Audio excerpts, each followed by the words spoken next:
I talk about how American culture changed in the 1920s. So this is the beginning of our next unit. And that would be the Roaring Twenties and the Great Depression. So if you wanted to put that in here, let's do a little box here and we could type that in. New unit, Roaring Twenties and the Great Depression. Okay, let's fix that before we move on. Oops. Okay. And so normally I would start off this discussion talking about how World War I changed people's attitudes, and I would put up a picture of people partying, and we would talk about about the acronym YOLO, because people were just like, thank God I made it out, and they wanted to live their lives and party, and who cares, we could all be dead tomorrow, so let's celebrate. So it led to this party time called the Jazz Age. And there are a lot of different names for it. Um, and we'll go through that together today. All right, so we have at the end of World War I, the president's talking about this return to normalcy, and we talked about that as this return to laissez-faire. But there are a lot of new ideas going on. And so we have this new national lifestyle developing, meaning that people from different parts of the country started to feel more united, and they started to get to know each other better and engage in the same types of behaviors. Um, so we'll talk about those things today. So at the same time that we have this national lifestyle bringing the country together, there are also conflicts going on inside American society with changes that some people embraced and some people rejected. Um, so let's go through our questions here. Some of the developments that helped create national unity. We have the impact of World War I, prohibition, consumerism, cars, the growth of the suburbs. And let's just add a couple of things here too, shall we? Like the radio and advertising that brought people together as well. Okay. Some developments that cause conflict. Well, there's a clash of cultures and lifestyles within the United States. Some people supported a more modern, secular life, and they lived in the city. Okay, and remember this term secular means not religious. Okay, so they're kind of just doing their own thing. Other people wanted more of a religious and conservative and rural lifestyle. These groups disagreed about the role of women, teaching evolution in science class, and that takes us to the Scopes trial that was mentioned here when the science teacher got fired for teaching evolution in class. Okay, remember this is a science teacher, so you might want to talk about evolution.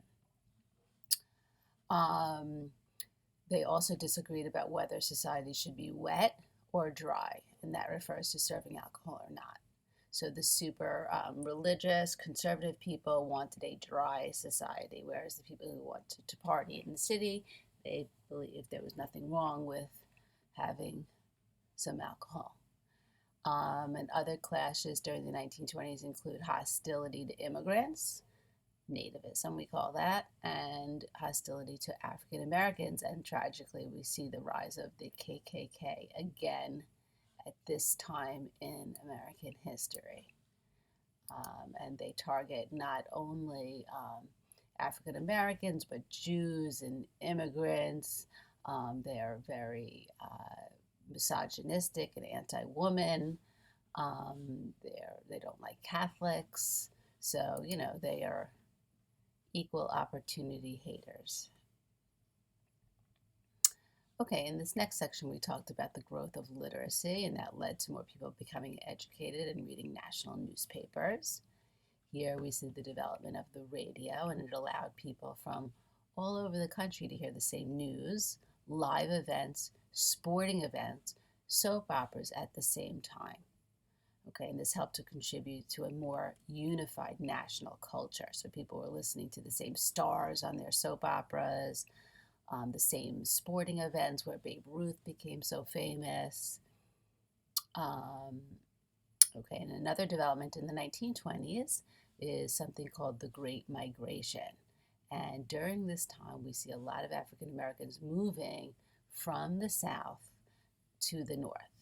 And they were looking to escape violence and economic discrimination in the South. But when they got to the North, they were not necessarily welcomed by the northern cities. There were race riots in the summer of 1919, um, very tragic race riots where a lot of people got killed. Um, and we see some civil rights leaders pushing for change. So we have W.E.B. Du Bois, and we talked about him in the past, and he formed his group called the NAACP, and they worked to try to use the legal system to try to prevent violence against African Americans, like lynching. Marcus Garvey took a different approach. He wanted to create a separate society for African Americans because he believed that white society would never accept African Americans as equals. We also see the Harlem Renaissance taking place during this time because a lot of African Americans moved to northern cities and they were not really free to live wherever they wanted to live. So they moved into certain areas of the city where they could find housing.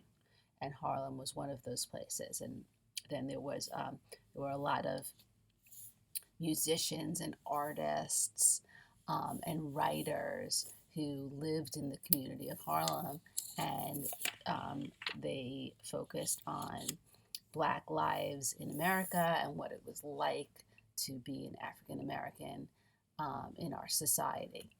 And the most famous poet is Langston Hughes. He wrote about the daily lives of working class Blacks.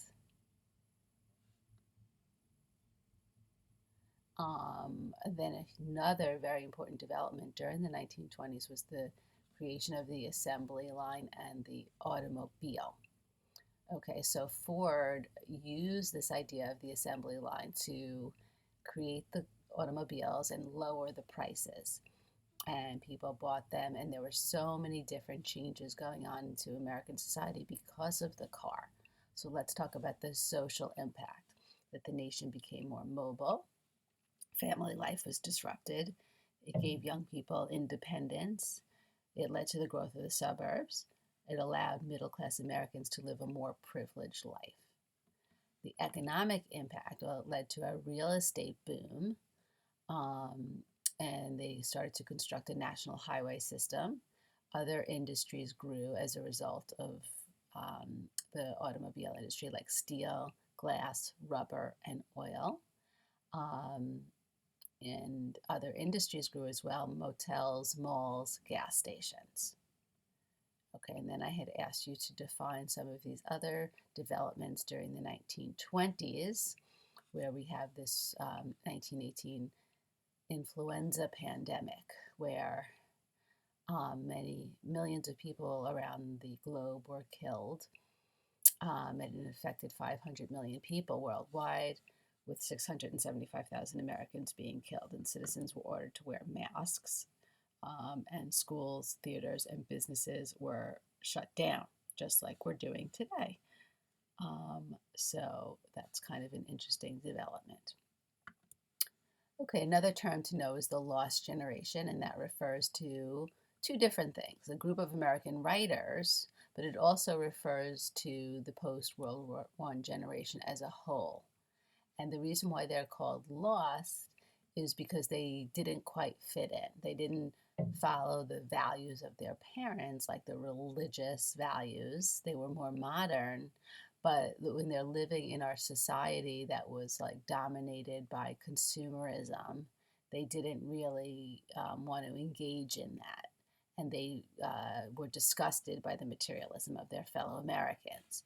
And I know some of you are reading The Great Gatsby in English, and this book is really symbolic of this idea of the lost generation, that people were so stuck on materialism in the 1920s, and other people were repulsed by that. Okay, Babe Ruth, this is popular Yankee hero. He set the home run record of 60 home runs in 1927.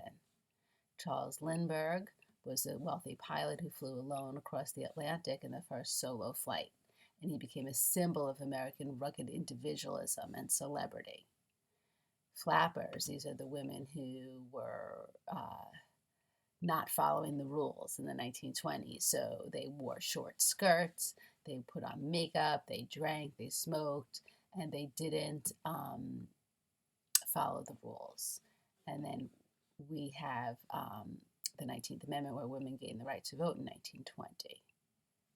All right, and in this last part, I had asked you to create a dialogue, so I'm looking forward to reading your dialogues there. And that ends our discussion. Have a great day, everybody.